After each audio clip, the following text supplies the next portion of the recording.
too bright. Too bright, too bright.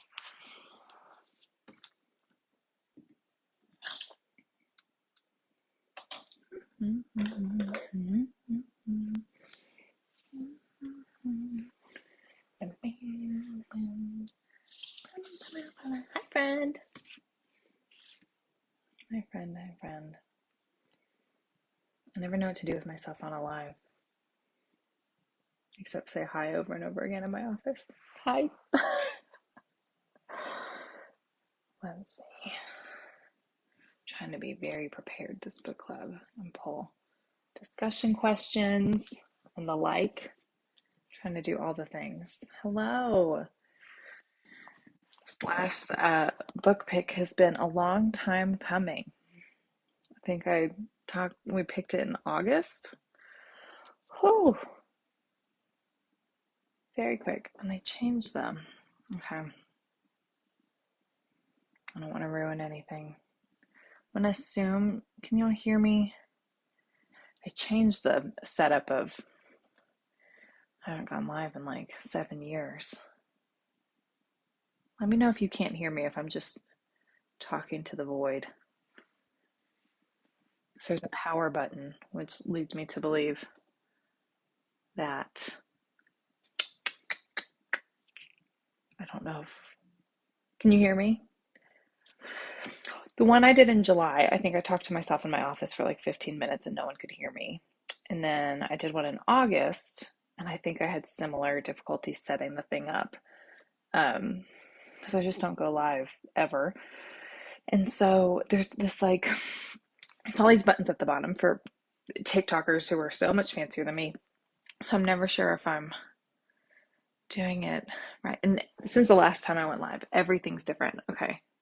What is going on? Okay, not that. What is that? No, no, no.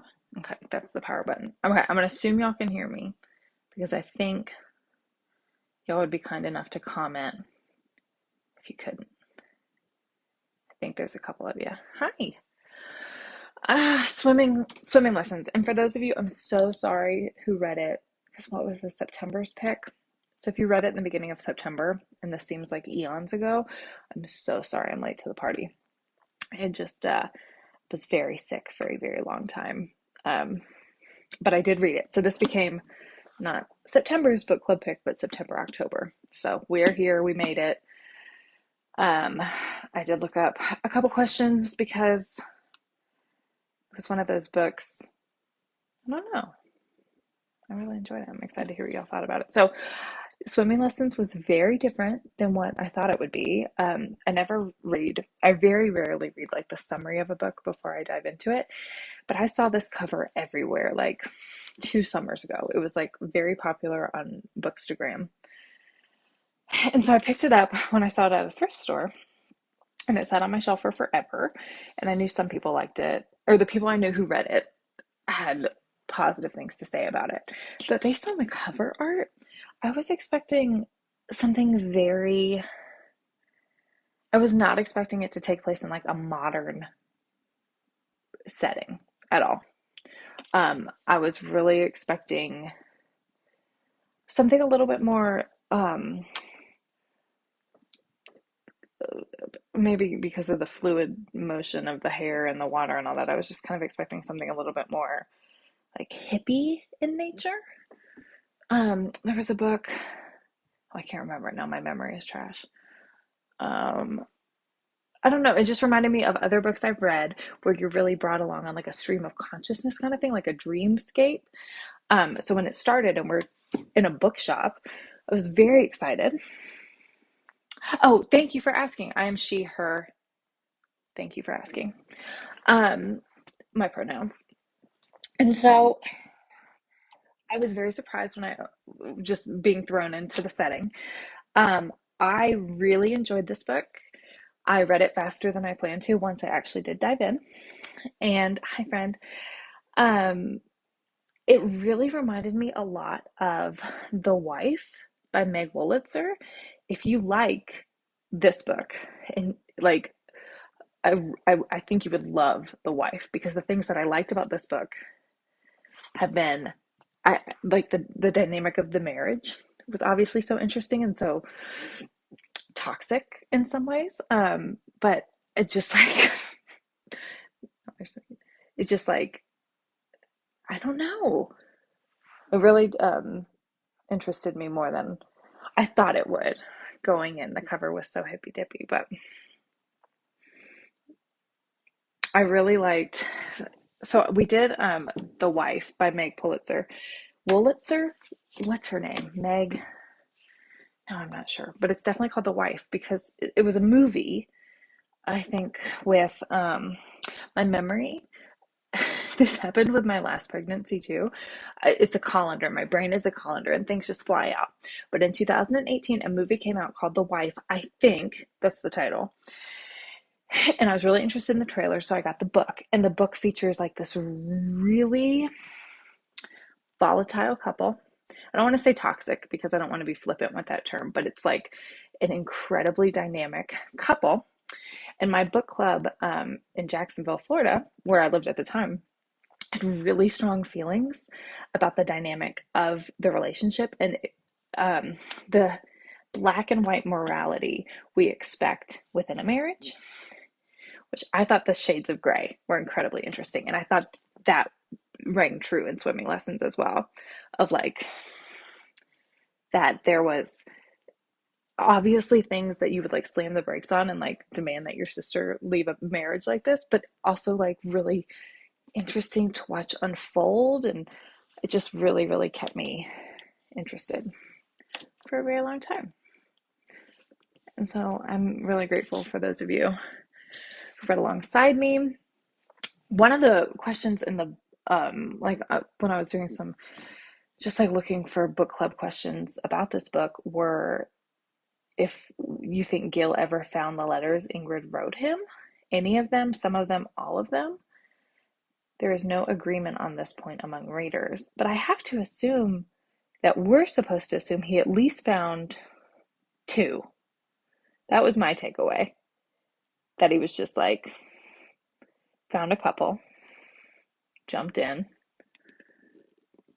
and that's why he was so manic about having all those books in his house. That was my favorite part of the narrative is her letters. And I think it was supposed to be our favorite part, but every time we were yanked back into present, I was a little disappointed. So,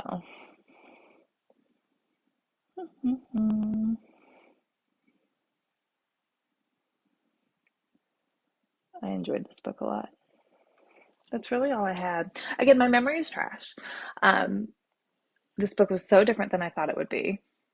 But yeah, I found a couple. And yeah, exactly. That like all of a sudden he knew his wife was communicating with him. And it is interesting that he would be so like manic and care because you would think just given her interpretation of their marriage, he'd be like very flippant about what she had to say or how she felt.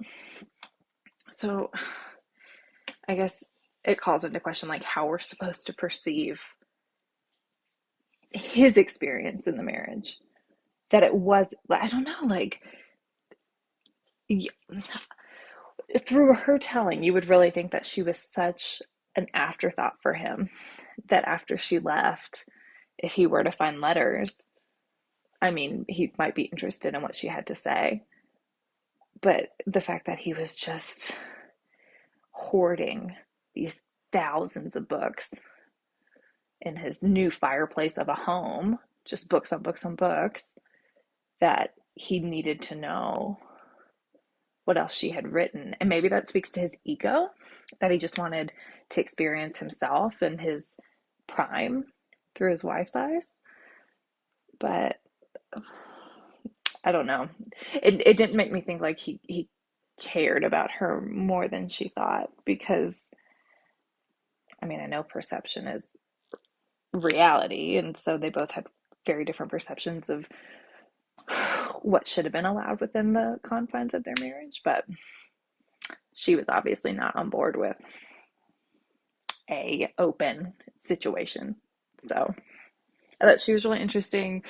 The dynamic between Nan and Flora made sense to me. It made sense that Nan would be a little bit like screw this guy, and that Flora would be a little bit more on his side.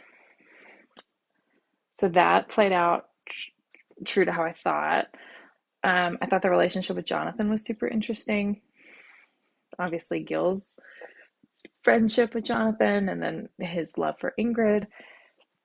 Again, if the part of the story where Ingrid is providing Gil with the context of his like of the only successful thing he did, um and that doesn't seem to be like a huge issue to her, if that's interesting to you, and that to me was, then I highly recommend The Wife.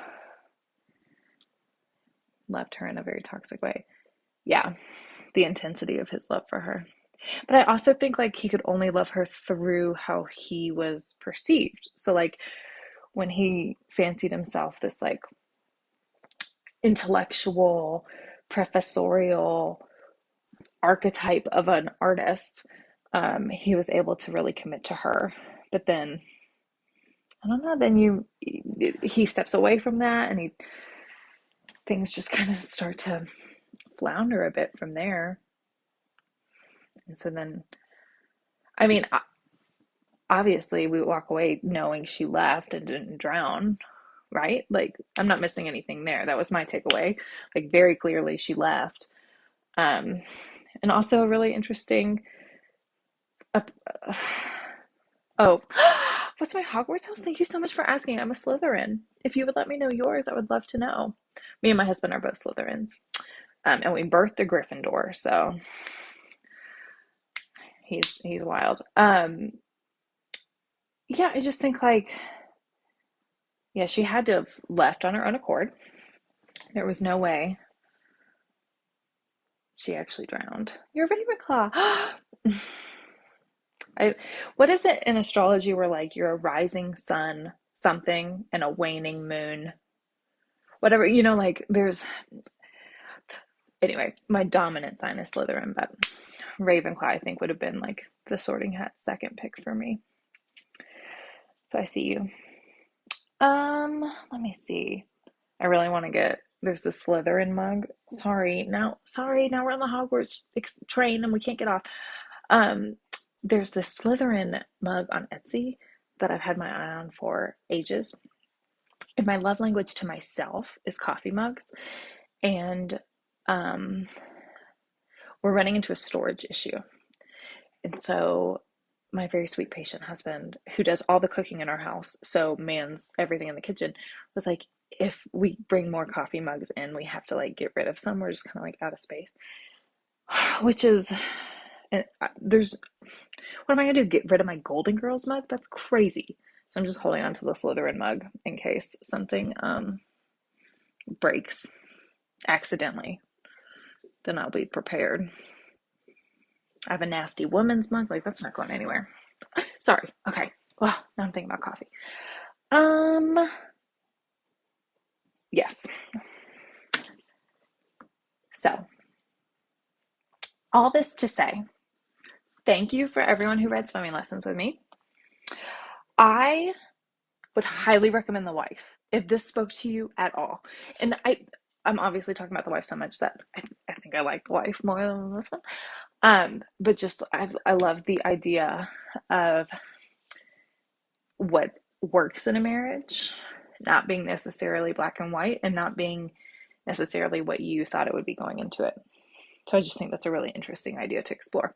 So I'm back on my reading track. I'm back trying to get back up to my old cadence. Again, my memory is just trash these days. So I usually, like in my youth, i.e., June 2021, was reading like 5 to 7 books at a time, but now I can do like 2 or 3.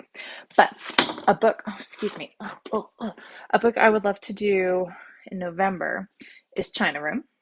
Sorry, it's backwards. I couldn't stand my thing being turned around. So China Room for next month. We'll chat about it December 1st. When I checked my library holds, this was widely available. So I'm hoping it's an accessible read. It's an add-on option for Book of the Month.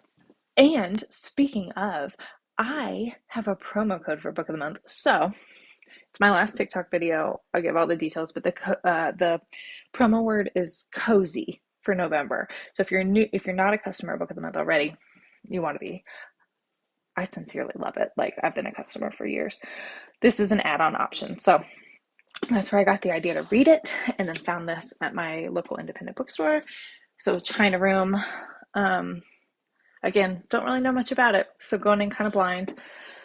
I appreciate all of you. I'm so breathless these days if I say more than 40 words at a time, so I appreciate you. Thank you for your patience as I push this. If you're not on my email newsletter, there's a link in my profile, and then I only email once a month and provide book club details, when we're going to meet, the next book, et cetera, et cetera. And I looked up how to save this. So my hope is that even people who didn't make it, I can save this somewhere. So I'm trying. I'm trying to be more tech savvy and not just nosing the pages. But I appreciate y'all. I hope you have a wonderful, wonderful evening, especially y'all on the East Coast. Like, praise for staying up past 9 o'clock.